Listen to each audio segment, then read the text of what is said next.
Hey everyone, Stephanie here.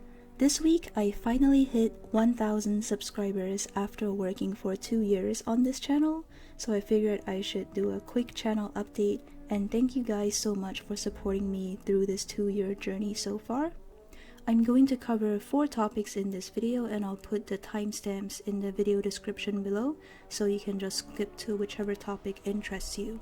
The first topic is becoming a YouTube partner. Second topic is monetization. Third topic is a reflection on my time with Pirate 101, and the fourth topic is future directions for the channel. So 1,000 subscribers is a pretty important milestone because when you reach 4,000 watch hours within the past 6 months and 1,000 subscribers, you qualify to become a YouTube partner. And then when you log in, you get this message saying that your channel has been approved for monetization if you've connected it to your Google account. Now that I'm a YouTube partner, it means I have access to better customer service. Like in the past, when I had issues with people using dislike bots to spam dislikes on my videos, I couldn't submit a formal complaint to anybody. Like, people just don't care because you're such a small channel. But like, once you qualify to become a partner, you actually have access to resources and you also have access to a YouTube partner community. So that's the number one thing that's the most important for me, is that I now have access to resources that are only given to partners. Another benefit of being a partner is that when new games come out, so like when Hytale was announced 8 months ago, I believe, I looked at the requirements for gaining access to the early materials, like for talking about and showcasing, and you need at least 1,000 subscribers to do something like that. So I didn't qualify back then, but you know, when I'm looking at new games coming out in the future, if I have 1,000 subscribers, then I can go to the maker of the game and I can tell them, you know, I have this channel that I'm running, can I get a Steam key or can I get free access to your game while you're still developing it? And it's going to be a lot easier for me to gain access to games that I might want to review. Now the second topic I want to talk about is monetization. I realized that, you know, looking back over the videos I've made, especially if I look at my most viewed videos, let's just go to most viewed, it's kind of unethical to put ads on some of these. Like the Parents Who Play Wizard 101 documentary, this was only possible with the participation of, you know, community members who voluntarily shared their stories with the community. So I've been looking through, you know, the videos that I made. This is another one, how to make a flat 69 medium plot garden. Like, I got this knowledge from my friend in the game and he got that knowledge from another friend, so it's sort of like this knowledge that people have been sharing voluntarily, and just because I made it public doesn't mean, you know, I should be taking full credit for that. So like, I've been looking through my videos and I can assure you that I will not be monetizing these sorts of videos. However, I also feel that, you know, with all the hard work I've been putting into running this channel, it would be really nice just to get a little bit of compensation for all the time and effort that I've put in. Like, running this channel is not even a part-time job, you know. If I were to spend all the hours that I put into making videos on even just working minimum wage, I could make way more money than I could if I were to put ads on every single video. So it's really just more about like a token compensation. Making videos isn't free. First of all, it does cost labor, like my labor, and it also costs equipment. So before I got my current microphone, you know, I had to like shout a little bit. There's also a little bit of sound distortion in my older videos. My current microphone is a very high quality one. It's a Blue Yeti microphone and I paid for that with money that I earned myself. Also, the screen recording software that I use is Bandicam, which is also a paid software.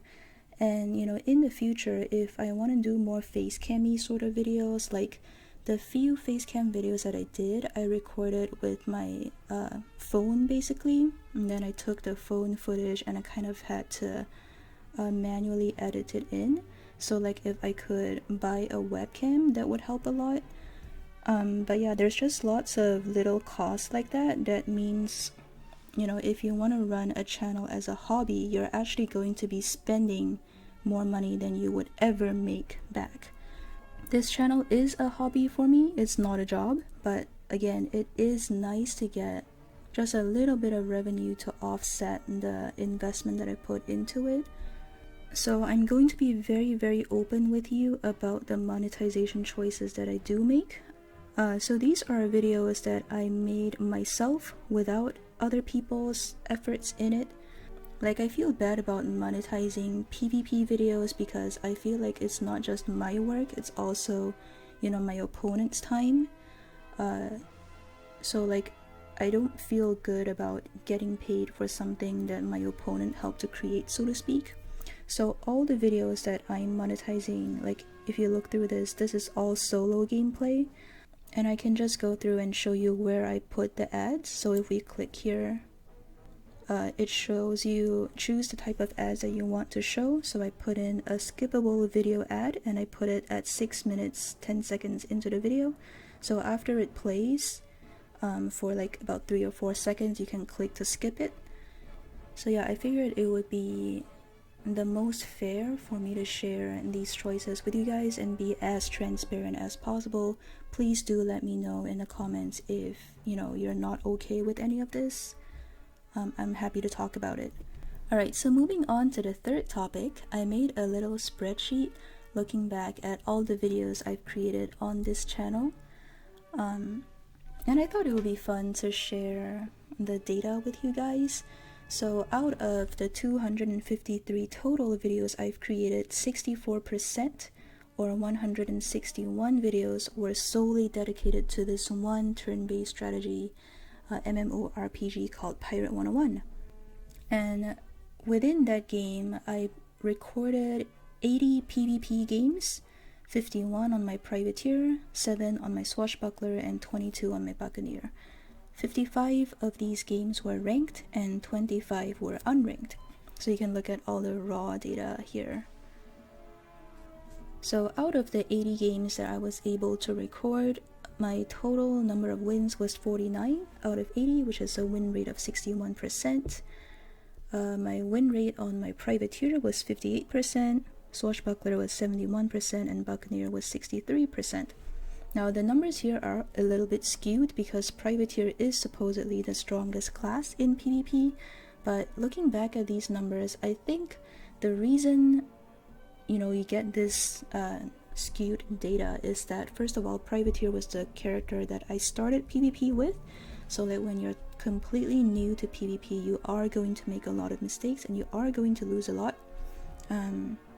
But looking back, I have had a lot of fun, and I tried to make the emphasis of the videos on my personal learning experience, like as I tried out different strategies, met different people. Over the past year, a lot of the people that I met in my videos, like this one, my namesake nemesis, this was where I met someone with the same first name as me, Stephanie. She was playing Buccaneer at the time. She later became a questing buddy and helped me to complete Valencia Part 2, but she no longer plays.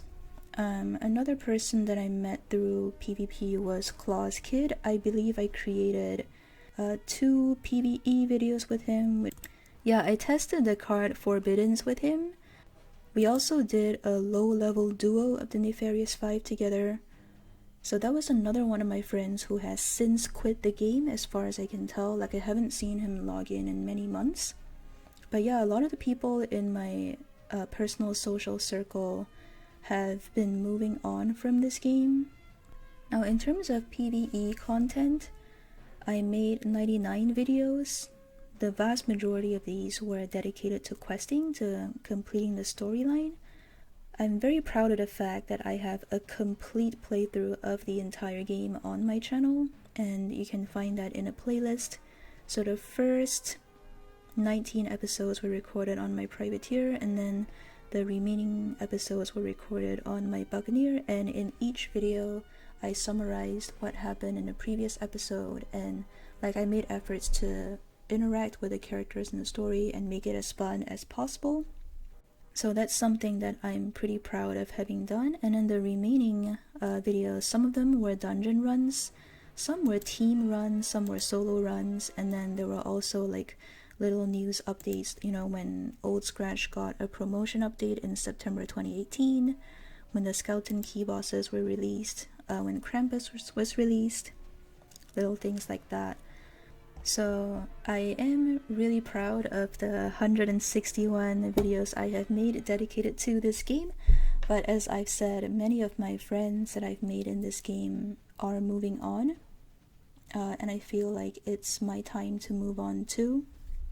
Really just a few reasons. One is that KingsIsle seems to be leaving this game behind, like the devs aren't working that much on it anymore. And you know, as content creators, there's only so much that we can do to keep people interested in a game that is not being developed anymore. So I think I really should be moving on to greener pastures, so to speak. So I have been branching out to Duelist. Lately I made 15 Duelist videos, and I made one Mythgard video, and I also made 3 videos about this early access game that I found on Steam called Sigma Theory.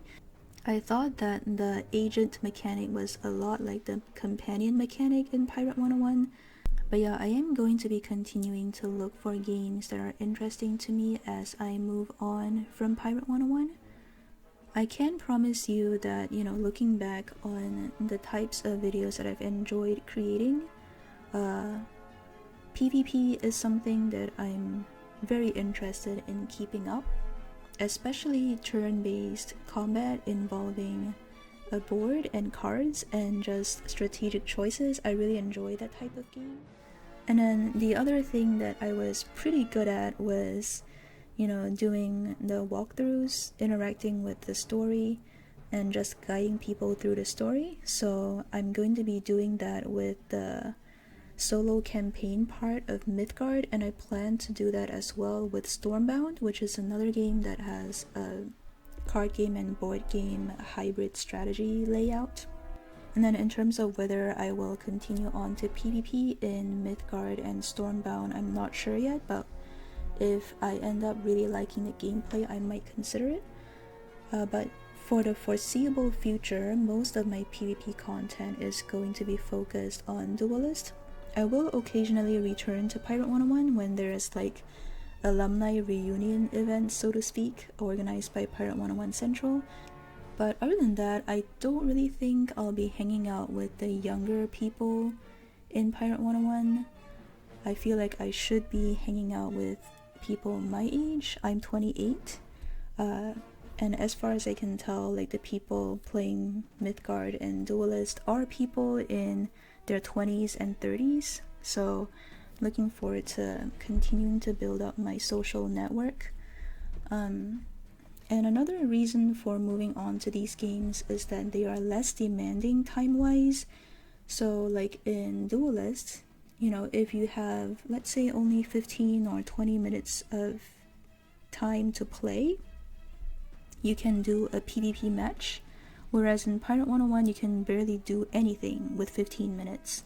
Like, if you really want to get in a dungeon run or a PvP match, it's safer to set aside 1 hour. I just have less and less time to play. Like, I need to balance my gameplay with my professional development and everything else that's going on in my life. So it just makes a lot more sense for me to pick games that are more conducive to short play sessions. So yeah, that's pretty much all I have to say in this video. Again, thank you guys so much for supporting me through these 2 years. I look forward to continuing my adventures on this channel. Leave a like if you appreciated this update. Thank you for watching, and I will see you in the next video.